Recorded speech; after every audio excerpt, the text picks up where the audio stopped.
പരീക്ഷണാർത്ഥം ഞാൻ തയ്പ്പിച്ച ഒരു ഫീഡിംഗ് ഫ്രോക്കായിരുന്നു ഇത്. കംഫർട്ടബിളായി ഡ്രസ്സ് ചെയ്യുക എന്നുള്ളത് ഏത് സമയത്തും നമ്മുടെ ആവശ്യമാണല്ലോ. അപ്പോൾ പിന്നെ പ്രഗ്നൻസി ടൈമിലെ കാര്യം പറയണോ?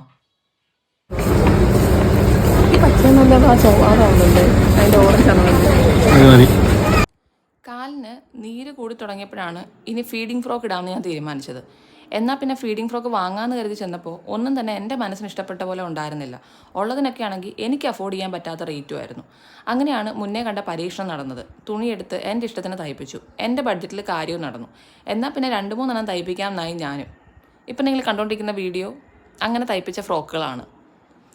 ആദ്യം കണ്ട ഫ്രോക്കിനും ഇപ്പോൾ ഈ കണ്ടുകൊണ്ടിരിക്കുന്ന ഫ്രോക്കിനും സൈഡിൽ സിബ്ബാണ് വെച്ചിട്ടുള്ളത്. ഈ വെള്ളയ്ക്ക് ഫ്രണ്ടിൽ ബട്ടൺ ആയിരുന്നു. ആദ്യം തയ്പ്പിച്ച ഫ്രോക്കിന് ഒരു പോക്കറ്റേ ഉണ്ടായിരുന്നുള്ളൂ. അതുകൊണ്ട് തയ്പ്പിക്കുമ്പോൾ ആ ഒരു കുറവ് നിർത്തണം എന്ന് എനിക്കുണ്ടായിരുന്നു. 2 സൈഡിലും പോക്കറ്റ് വെച്ചിട്ടുണ്ടായിരുന്നു. ഈ പച്ചയ്ക്കും ഫ്രണ്ടിൽ ബട്ടണാണ്, സൈഡിൽ പോക്കറ്റൊക്കെ വെച്ചിട്ടുണ്ട്. ഇപ്പം നമ്മൾ വീഡിയോ എടുക്കലും എഡിറ്റ് ചെയ്യലും ഒക്കെ കുറച്ച് ടാസ്ക്കാണ്. കാരണം ഒരു ടൈനി ഹ്യൂമൻ ബീങ്ങിനെ കൂടെ നമ്മൾ പരിഗണിക്കണമല്ലോ.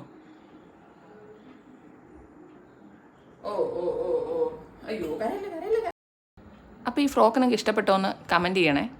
ഇതിൻ്റെ കൂടുതൽ ഡീറ്റെയിൽസ് അറിയണമെന്നുണ്ടെങ്കിൽ ജസ്റ്റ് എനിക്ക് മെസ്സേജ് ചെയ്താൽ മതി. അപ്പോൾ ബൈ.